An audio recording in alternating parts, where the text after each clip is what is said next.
Sawadee and welcome to another episode here for the Funky Pod, Mindful Media and Communication. You know me, I'm your host. I'm very happy that you're back here today. And today we are, a little bit less critical, a little bit less sad than the last time. We're trying to embark on a different kind of journey today and just looking into, more like of immersive media. Like, how will media change? How is media content going to change? What are some influential factors here? So we will quickly look into things like VR, for example. Is the metaverse dead? Is it still happening? We mention augmented reality, AR. We'll talk about what is MR, mixed reality. We also have a quick look into AI in regards to media creation and storytelling. Yeah, so those are immersive technologies that will shape the future of communication. And today we're trying to just delve a little bit into their what I think might be some revolutionary capabilities, potential impact on various industries, and also the ethical considerations that we should bear in mind. So let's start off with the one thing that everybody has heard of over the past 10 years or so, VR, right? Virtual reality, Ready Player One. We've seen it in movies. We've been expecting it for the past 10 years. And let's be honest, it hasn't really changed the world, at least not the world as a whole, right? But if you step into the virtual realm, if you've ever done it, you know the possibilities seem kind of limitless. The limits, of course, are right now, you need VR glasses and so on. So those are, of course, limits, hardware limits. But within the space, there don't seem to be any limits. And I think that's also a reason why Meta, Facebook, right, invested so heavily into that whole thing. So VR has emerged as a powerful medium. So the medium itself is what I'm talking about. It's powerful. I'm not saying it's like ready for everyday use or anything. I'm just saying the medium itself presents us with powerful possibilities. It transports you, me, the user to new worlds, new experiences, and so on. This could be immersive gaming adventures that push the boundaries of reality to I don't know, therapeutic applications, maybe even that could aid you in mental well-being. Yeah, so VR does redefine entertainment, therapy, and whatnot alike. And that's not all. It doesn't just stop there, right? So VR could also, as you know, I work at a university, so VR could also have some transformative role in education, I believe. Yeah, it could breathe like life into, the cliches like historical events, but yeah, that's true. Or the other cliche, it could empower medical simulations, but it's also true and it's being done, right? So it can connect students on a global scale as well. So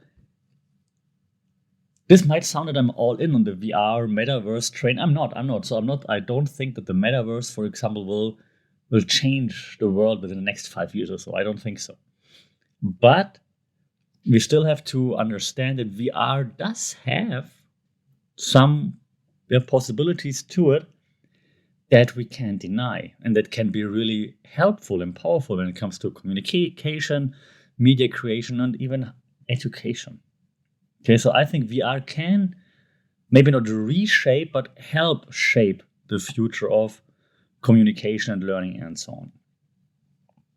And in every podcast that I do, I try to relate some theories that we use in media studies or communication studies to understand how is it working, why do people fall for it in the advertising example that we had a few weeks ago, or why do people use certain things. So I try to do the same thing here, right?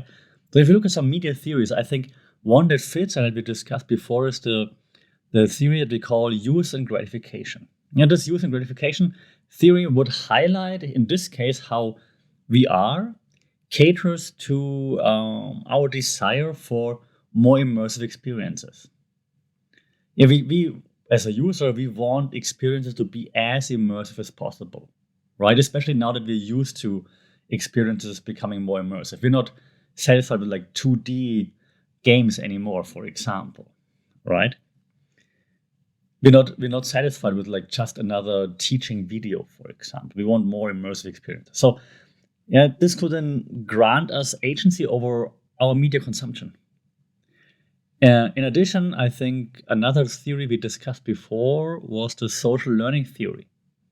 The social learning theory helps us to understand how, in this case, VR simulations can influence our behavior and our learning outcomes as we observe, and imitate characters and scenarios within this then virtual world. So you're in this virtual world and you observe other characters in there. You act like a character in there, even if that's yourself, but you're then yourself in the virtual world, so a character. And by observing and doing things in that virtual world, you of course also learn something, in the social setting. So that would be another theory I think we could relate here that could apply and could actually make it work. Of course, again, I'm not blind to the limits that VR has, i.e., you need to have those glasses, right? And they're crazy expensive. So that's why I think, of course, VR is not the only immersive technology that we could discuss, right? The other immersive technology that's been out there for a long, long time now is AR or maybe even MR mixed reality. AR, augmented reality, MR mixed reality, right? So in this technology, we have digital elements, and those elements, they intertwine with the physical world. So you have the real world, but then you use a gadget, could be your phone, could be glasses, anything that overlay some virtual environment over the real world. Okay. And AR kind of has infiltrated our daily lives like already, right? From like interactive marketing campaigns, for example, that bridge the gap between brands and consumers. Like try on this makeup, see how it looks on your face live, or try on those clothes and so on, or see how that sofa would look in your living room, right? So those are AR applications. Um, then there's also, I know, spatial computing, for example, that like enhances navigation. Like so you have like the maps popping up, for example, right? That helps with navigation, productivity, and so on. Then MR, mixed reality, just to also mention that, takes this fusion even further. Like it merges virtual and real world objects and then helps you to create more, I want to say more captivating experiences for the user. And so this AR MR is very much intertwined, right? So MR is also pushed by Microsoft, for example. So I think AR and MR are help to reshape again the way we interact with information, for example. It's more intuitive, it's more dynamic and more engaging. Okay, so because it pops up right in front of your face, right? Pokemon Go, by the way, was also AR. That's the go-to example, but I think we're able to leave that behind us now and not only use it for games and gamification, but also for real-world examples, of course. A few theories I want to relate here or talk about. One is called TAM. We call it TAM because it's the technology acceptance model that we usually talk about when it comes to new technology.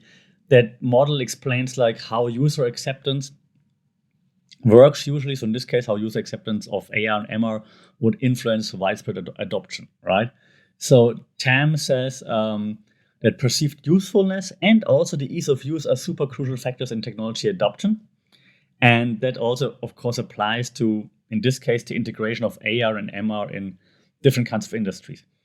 That also, this TAM right now, technology acceptance model, might also be the reason why, for example, VR might take longer because the ease of use is just not there for VR. But for AR, it might be much easier because you can do it from your phone. You don't necessarily need extra glasses and so on, right? So this could help. Also, another theory we talked about before, one of my favorites, of course, because you probably heard me talk about it in different episodes already. Hyperreality. Hyperreality theory helps us in this case to just ponder the implications, I think, of a world where virtual and real boundaries really blur. Right? We talked about hyperreality in an episode before where I talked about Messi and like why we fall for celebrities and so on. And now this AR MR thing actually takes hyperreality like literal, right? It blurs the boundaries, not just in a metaphorical way, but in a literal way, actually. So yeah, it would elevate the the blending of digital and physical experiences, if you will, which could be pretty cool, pretty helpful, right? And well, the last technology we have to mention is, of course, AI, right? AI is everywhere right now. And AI obviously also fuels those immersive experiences. And I think AI will be also a driving factor behind anything VR, metaverse, and so on. Because just imagine, like right now, if you would build the metaverse by hand as a coder, for example, yes, of course, there are templates and whatnot, but it would take you quite a long time to build like a metaverse world. But now using generative AI, you could just describe what you want and then the AI does it for you. So you can build metaverse worlds way faster. So yeah, this will help to push VR and all these things further as well. So if you talk about this, and right now I want to say enigmatic world of AI because everyone kind of talks about it and is like very excited about it. And I think that world drives the advancement also of other immersive technologies. Yeah. AI algorithms, they personalize your experience, for example. They offer tailored content, recommendations in different entertainment platforms. Beyond that, AI generated content pushes all sorts of boundaries when it comes to creativity. Um, yeah, that then spawns AI storytellers, AI artists, AI whatnot. And you also have to talk about the interplay between AI and immersive media, as I just did earlier, right? So it's not only what you can do with it, like building metaverse worlds, for example, but we also have to talk about, and we do it in a second, about like the ethical considerations that accompany this pretty profound integration of AI into everything, right? Before we do this, the media theories that relate to like the acceptance of AI or using AI, I think could be, for example, cultivation theory. We used that many times before, so you might even remember. The cultivation theory tells us that the more often you use something, you see something, the more likely you are to accept it. So in cultivation theory here means the impact of AI generated content could influence our perception of reality. Yes, AI curates content based on your preferences. The cultivation theory would suggest that prolonged exposure to this tailor-made media may shape our beliefs, attitudes, and so on, and maybe even makes it easier for us to accept hyperreality, which might not be the best of cases, right? Additionally, I think we can also talk about ethics because we have to of AI and media production. Um, yeah, if you take a step back and think about what's ethical, what's not, that should help us hopefully to reflect on the ethical implications of using AI in media, in storytelling, and so on. And so we have to actually address concerns related to AI generated fake content, for example, deep fakes, and also AI biases. And we talked about this before, right? So I think that that's a very, very important thing to do. So talking about like the ethical frontiers when it comes to immersive media, right? That's of course a tough discussion to have, because how fast do you want to move forward, or do you actively take a step back and say, hey, wait a second, let's not make money that fast, for example, because it's always related to money, right? But let's actually do it right. So the more you tread into the world of, in this case, immersive media, and the more ethical considerations will emerge on the horizon, right? So the privacy concerns, for example, how much data can we use, should we use, can we give up? There's AI bias. Like we talked about this before, that AI, maybe we didn't talk about this on the podcast, and I suggested it in a class. So if you want more examples, come to my class. I think I gave the example in class, not on a podcast. So there's lots of AI examples of AI being biased. For example, I think it was Amazon who used AI for their HR process, which most companies do by now, obviously. And it then showed that it would, by the same qualifications and so on, it would always prefer the white male applicants over than people of color, for example. And so AI bias is real. So how do we handle this? And those are just a few intricate challenges here that we have to confront when it comes to AI. So we want to be sure that AI is being used responsible and mindful, right? So that's why we have to talk about those ethical implications. I think in this case also transparency is very important. Like we need to push for transparency of like how data is being used, how the algorithms work, what biases they have, and so on. Now, of course, I understand that companies don't want that. That's the problem. But as users, we might want to push for that. Yeah, here we could see like why ethics are being pushed aside sometimes, like or sometimes not, which is good. Is if you look at the media effect theory. And the media effect theory tries to explain how like ethical portrayals in our case right now, immersive media can influence social attitudes and behaviors. Yeah, so immersive experiences become more influential. So media creators and platforms obviously bear responsibility of shaping positive narratives that foster inclusivity, diversity, and so on. We had this in a previous podcast. Now, yeah, this theory just tells us that media, of course, has an effect on us. So that's why I'm saying they should be responsible and create that kind of content. If they don't and they create other kind of content, that could also lead to, of course, more fighting between different, for example, left and right, for it, just to have like an easy example, right?